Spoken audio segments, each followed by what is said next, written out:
Comme dans le cadre d'un univers fini, on peut définir la probabilité conditionnelle, donc comme quotient. La définition est identique. On va avoir la formule de Bayes qui sera encore valable, ainsi que la formule des probabilités composées que je rappelle ici. Donc on se donne AI des événements tels que la probabilité de l'intersection pour i variant de 1 à n-1 est différente de 0.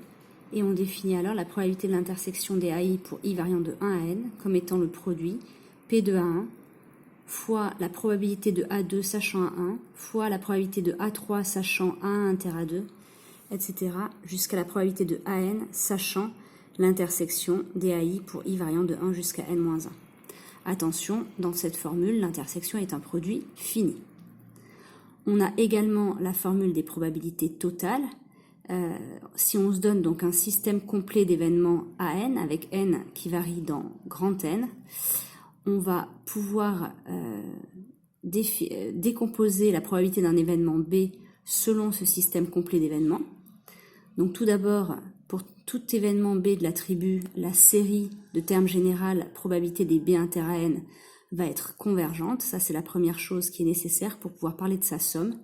Et donc la somme de cette série sera égale à la probabilité de B. Autrement dit, la probabilité de B sera la somme pour k variant de 0 à l'infini des probabilités des B inter à n, et en décomposant la probabilité d'intersection à l'aide d'une probabilité conditionnelle, on arrive à la probabilité de B qui est égale à la somme de la série de termes général P de AN fois la probabilité de B sachant n. Alors on va faire un exemple. On suppose qu'on dispose d'une infinité d'innombrables d'urnes qui vont être indexées par exemple par n étoiles, et telle que pour tout entier non nul, l'urne d'indice n possède factoriel n boules numérotées de 1 à factoriel n. On choisit d'abord une urne et ensuite on tire une boule dans cette urne. Pour choisir l'urne, on tire à pile ou face jusqu'à ce que l'on tombe sur pile, et l'urne choisie va porter le numéro qui correspondra au nombre de tirages nécessaires pour obtenir pile. La boule sera ensuite tirée au hasard dans l'urne. On vous demande de déterminer la probabilité de tirer une boule numérotée 1. Alors on va commencer par noter A, l'événement tirer la boule numérotée 1, c'est donc l'événement dont on cherche à calculer la probabilité, et UI sera l'événement tirer une boule dans l'urne numérotée I. On remarque que l'ensemble des UI forme un système complet d'événements. On peut donc affirmer que la probabilité de A, c'est la somme de la série de termes général P de A inter UI. On va donc chercher à déterminer le terme général de cette série. P de A inter UI, c'est le produit P de UI fois la probabilité de A sachant UI. L'urne I contient par hypothèse factoriel I boules et une seule qui est numérotée 1. Donc on sait que la probabilité de A sachant UI, c'est 1 sur factoriel I. Il reste maintenant à déterminer la probabilité de l'événement UI. Il va être réalisé si il a été nécessaire de lancer I fois la pièce pour obtenir pile, autrement dit, si on a obtenu I moins une fois face, puis une fois pile. On suppose que les lancers sont indépendants et que la pièce est équilibrée. On va donc avoir que la probabilité de UI, c'est 1 demi puissance I. Ce 1 demi puissance I, c'est donc 1 demi puissance I moins 1 fois 1 demi. On se retrouve donc avec la probabilité de UI qui est 1 sur 2 puissance I. Le terme général de la série dont je cherche à calculer la somme, c'est donc 1 sur 2 puissance n sur factoriel n. Je reconnais une série exponentielle, sauf que la série exponentielle commence normalement à 0, alors qu'ici elle commence à 1. Il faut donc que je lui enlève le premier terme, à savoir 1. La somme de la série exponentielle qui commence à 0, qui a comme terme général 1 demi à la puissance n sur factoriel n, c'est exponentielle 1 demi. Donc la probabilité de A, ce sera 1 demi moins 1. Ce sera, exponentielle 1 demi moins 1, c'est-à-dire racine de E moins 1. Alors on est maintenant capable de définir une variable aléatoire. On va se donner un espace probabilisé, oméga A et P, et on va supposer que R est muni de l'attribut des boréliens. Donc je vous rappelle que les boréliens, ça va être l'ensemble des intervalles ainsi que toutes les réunions et intersections dénombrables d'intervalles. On va dire qu'une application qui va, grand X qui va de oméga dans R est une variable aléatoire réelle si chaque fois qu'on prend un réel X, l'ensemble grand X inférieur ou égal à X, dont la définition formelle est celle-ci, c'est-à-dire l'ensemble des oméga appartenant à l'espace de départ tels que les images sont inférieures ou égales à X, si cet ensemble donc, qui est un sous-ensemble de oméga, c'est un élément de l'attribut A. Cette définition va être équivalente à celle-ci qui s'exprime avec l'attribut des boréliens.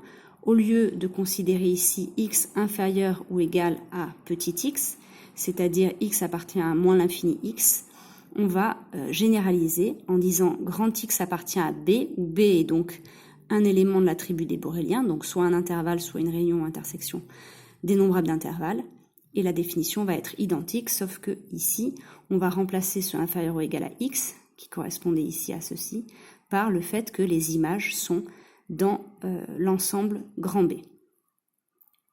Autrement dit, cette définition-là, c'est l'image réciproque d'un ensemble.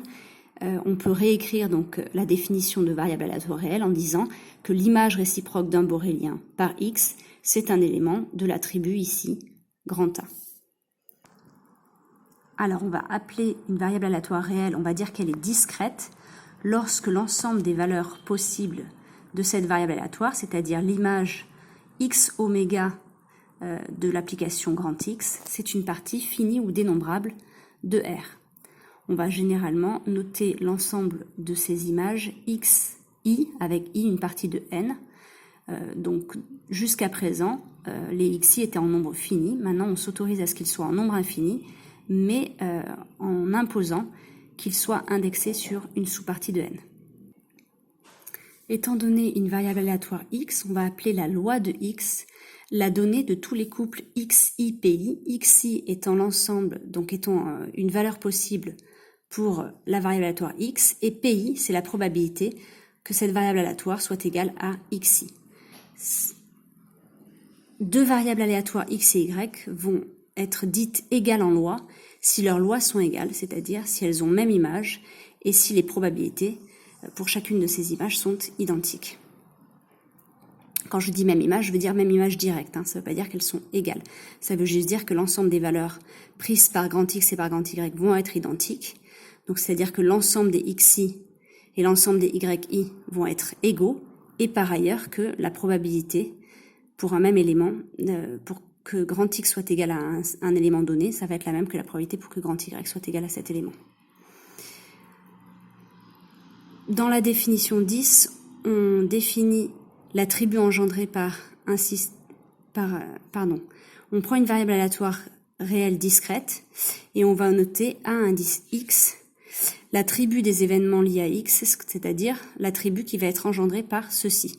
Ceci étant un système complet, c'est-à-dire l'ensemble des valeurs, l'ensemble des x égale petit x avec x qui appartient à l'ensemble des valeurs possibles de grand X. On sait que ceci forme un système complet d'événements, et donc on peut considérer l'attribut engendré par ce système complet.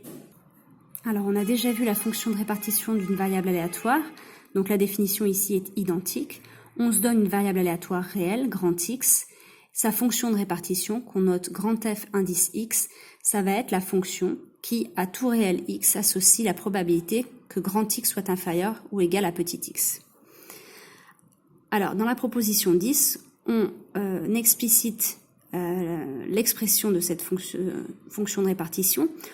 On va donc noter xi, l'ensemble des valeurs prises par grand X. On suppose que les réels sont rangés dans l'ordre strictement croissant, donc x0 étant la plus petite valeur possible prise par grand X. Et on va noter, et on va donc montrer que la fonction de répartition f indice x de x vaut 0 dès lors que x est strictement inférieur à x0, et dans le cas où x est supérieur ou égal à x0, ce sera la somme des probabilités que x soit égal à xi pour un xi qui est donc inférieur ou égal à ce x ici. Alors, pour le premier point, si je prends un réel strictement inférieur à x0, la probabilité que x soit inférieur ou égal à x est nulle, étant donné que x0, c'est la plus petite valeur possible prise par notre variable aléatoire grand X. Je prends maintenant un réel supérieur ou égal à x0. je vais décomposer cet événement grand X inférieur ou égal à X comme la somme des événements disjoints grand X égale à XI avec XI qui est inférieur ou égal à X. Je me retrouve donc avec la probabilité pour que grand X soit inférieur ou égal à petit x, qui est la probabilité de cette réunion disjointe. Et la probabilité d'une réunion disjointe, on sait que c'est la somme des probabilités, donc je me retrouve bien avec la formule de la proposition 10. Donc dans le théorème 11, on va lister différentes propriétés de cette fonction de répartition. Le premier point, c'est que pour tout x réel, fx de x appartient à 0,1. Ceci est clair dans la mesure où, par définition, l'image de petit x par fx, c'est une probabilité, donc c'est un réel entre 0 et 1. Le deuxième point, on dit que la fonction est croissante. Pour montrer qu'elle est croissante, on va se donner deux réels x et y, et on veut montrer que fx de petit x est plus petit que fx de petit y. On remarque que les événements grand X inférieur ou égal à X et les événements grand X inférieur ou égal à Y, le premier est inclus dans le second, ce qui implique que la probabilité du premier est inférieure ou égale à la probabilité du deuxième. Ceci étant égal à fx de x et ceci à fx de y, on a bien montré ceci, ce qui montre que la fonction est croissante sur R. Le troisième point maintenant, on montre que la limite de la fonction de répartition en moins l'infini est nulle et la limite en plus l'infini vaut 1. Alors, pour parler de limite, il faut d'abord justifier le fait que ces limites existent, ce qui est le cas car fx est une fonction croissante et on sait qu'une fonction monotone admet une limite. Pour le deuxième point, on va écrire oméga, c'est-à-dire l'univers des possibles, on va l'écrire comme la réunion dénombrable des grand X inférieur ou égal à n. Ici, donc oméga égale la réunion des grand X inférieur ou égal à n. On a vu que ça implique que la probabilité de oméga, que on sait être égale à 1, c'est la limite de la probabilité de ces événements.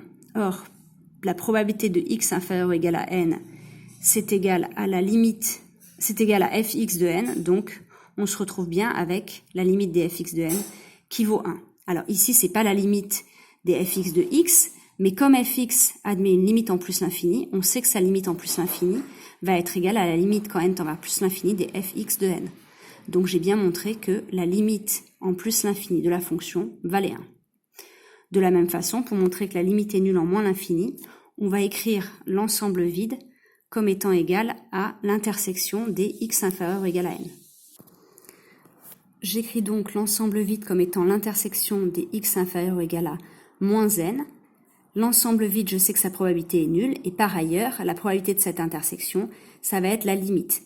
Donc ceci provient du théorème 6, puisque j'ai une suite décroissante d'événements. De la même façon, ici, j'avais utilisé le fait que j'avais une suite croissante d'événements. Donc ici, la limite de cette intersection, ça va être la limite de cette probabilité-là, c'est-à-dire la limite quand n tend vers plus l'infini des fx de moins n. Et à nouveau, je vais dire que cette limite quand n tend vers plus l'infini des fx de moins n, c'est égal à la limite de fx de x quand x tend vers moins l'infini, parce que je sais que fx admet une limite en moins l'infini. Et à nouveau, fx admet une limite en moins l'infini parce qu'elle est croissante. Ensuite, je vais donc montrer ce point-ci, à savoir que fx est continu à droite en tout point de R. Donc il faut que je prenne un point x0 de R et que je montre que ma fonction est continue à droite en ce point. On prend donc un réel x0. Comme fx est une fonction croissante, on sait que la limite à droite de fx en x0 existe. Et on va écrire l'événement grand X inférieur ou égal à x0 comme l'intersection sur n appartenant à n étoiles des événements x inférieur ou égal à x0 plus 1 sur n. C'est une intersection d'événements qui forment une suite décroissante. On peut donc affirmer que la probabilité que x soit inférieur ou égal à x0 est égale à la limite, quand n tend vers plus l'infini, de la probabilité de l'événement grand X inférieur ou égal à x0 plus 1 sur n, c'est-à-dire la limite quand n tend vers plus l'infini de fx de x0 plus 1 sur n. Comme la limite à droite de fx en x0 existe, on sait que la limite quand x tend vers x0 plus de fx de x vaut cette limite quand n tend vers plus l'infini de fx de x0 plus 1 sur n, puisque x0 plus 1 sur n est une suite qui tend vers x0 par valeur positive. On a donc bien montré que la limite quand x tend vers x0 plus des fx de x était égale à la valeur en x0 de la fonction, autrement dit, la fonction est continue à droite en x0. Alors, on souhaite maintenant montrer l'avant-dernier point, à savoir que pour tout x réel, la probabilité que grand X soit égal à X, c'est la différence entre la valeur de fx en X moins la limite quand h tend vers 0 par valeur négative des fx de x plus h, autrement dit par la limite à gauche de fx en le réel x. À nouveau, l'idée va être de décomposer l'événement grand X égale X sous la forme d'une intersection d'événements qui forment une suite décroissante. On va donc écrire que grand X égale X, c'est l'intersection sur n appartenant à n étoiles des événements grand X compris entre X et X moins 1 sur n.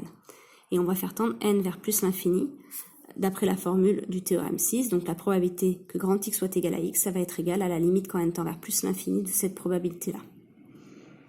Cette probabilité-là, donc j'anticipe un peu sur la proposition qui suit pour écrire cette probabilité-là comme la différence entre les deux valeurs de cette fonction fx, c'est quelque chose qu'on a déjà vu dans le cas fini, et on se retrouve donc avec la probabilité pour que grand X soit égal à petit x, qui est la limite de cette différence, ceci étant un réel fixé, je peux le sortir, et par ailleurs, la limite quand n tend vers plus l'infini des fx de x moins 1 sur n, ça va être égal à la limite de fx quand cette fonction tend à gauche vers petit x, c'est-à-dire à la limite quand h tend vers 0 par valeur négative des fx de x plus h, étant donné que la suite x moins 1 sur n tend vers x par valeur négative. Donc comme la limite ici existe, elle est égale à cette limite-là. On peut donc remplacer cette limite-là par ceci, et en injectant là-dedans, on se retrouve donc avec la probabilité pour que grand X soit égal à X, qui est égale à donc la limite, j'aurais dû sortir ça ici, je me retrouve donc avec f grand X de X moins la limite quand h tend vers 0 par valeur négative de ceci, ce qui est donc exactement ce que je voulais démontrer. Il me reste maintenant le dernier point du théorème à montrer, à savoir que fx va être continu en petit x si et seulement si la probabilité pour que grand X soit égal à petit x est nulle. On se donne donc un réel petit x. On sait déjà que la fonction est continue à droite en ce réel. Donc montrer qu'elle est continue est équivalent à montrer qu'elle est continue à gauche. Autrement dit, c'est équivalent à montrer que la limite quand h tend vers 0 par valeur négative de fx de x plus h vaut fx de x. On va maintenant utiliser le point qu'on vient de montrer, à savoir que la limite quand h tend vers 0 moins de ceci, c'est donc égal à la différence entre fx de x et la probabilité que grand X soit égal à x. Donc si je remplace ceci, je vais avoir que f va être continu en x si et seulement si cette limite est égale à fx de x, c'est-à-dire, donc on va avoir la limite quand h tend vers 0 moins de fx de x plus h, qui va être égale à fx de x si et seulement si cette probabilité ici est nulle. Donc on se retrouve bien avec f continu en x si et seulement si la probabilité que grand X soit égal à x est nulle. Donc la proposition 12, on l'a déjà vue dans le cadre fini. La probabilité tout d'abord que x appartienne à l'intervalle a ouvert b fermé, c'est-à-dire la probabilité que grand X soit compris entre a strictement et entre b avec une inégalité large, c'est la différence entre la valeur en b de fx moins la valeur en a. Il suffit d'écrire que x est strictement compris entre a et inférieur ou égal à b. Cet événement-là, c'est l'événement grand X inférieur ou égal à b, privé de l'événement grand X inférieur ou égal à a. Et donc on se retrouve avec la probabilité de cet événement moins la probabilité de cet événement, c'est-à-dire exactement cette différence ici. De la même façon, la probabilité que x soit strictement supérieur à a, c'est l'événement contraire de x inférieur ou égal à a, donc c'est 1 moins la valeur en a de fx. Enfin, dans le cadre de la proposition 13, on prend donc une variable aléatoire discrète, on suppose que les images de grand X sont des réels xi rangés dans un ordre croissant. La probabilité pour que grand X soit égal à x0, ça va être égal à la valeur en x0 de la fonction de répartition. et la probabilité pour i non nul que grand X soit égal à xi, ça va être la différence entre ces deux valeurs, c'est-à-dire la valeur de fx en xi moins la valeur de fx en xi moins 1. Donc pour le premier point, on écrit f grand X de x0, c'est la probabilité que grand X soit inférieur ou égal à x0. Je peux décomposer cet événement en x strictement inférieur à x0 plus union grand X égale à x0, ce qui me permet de décomposer la probabilité en une somme. Cette probabilité ici est nulle, puisque x0 est la plus petite valeur possible prise par grand X. Je me retrouve donc avec la probabilité pour que grand X soit inférieur ou égal à x0, qui est égale à la probabilité pour que grand X soit égal à x0. De la même façon ici, je vais dire que grand X est strictement compris entre xi et inférieur ou égal à xi plus 1. Cet événement-ci est égal à l'événement x égale à xi plus 1, puisque j'ai supposé que les xi étaient rangés par ordre croissant, donc il n'y a aucune valeur possible autre que xi plus 1 dans l'intervalle xi ouvert, xi plus 1 fermé. Donc cet événement-là est égal à cet événement-là, et donc je peux écrire que la probabilité pour que grand X soit égal à x, ici 1 plus 1, xi plus 1, c'est donc égal à la probabilité de cet événement-ci, et donc c'est la différence entre les deux. En appliquant cette formule décalée d'un indice, je me retrouve avec la formule qui est donnée dans la proposition 13.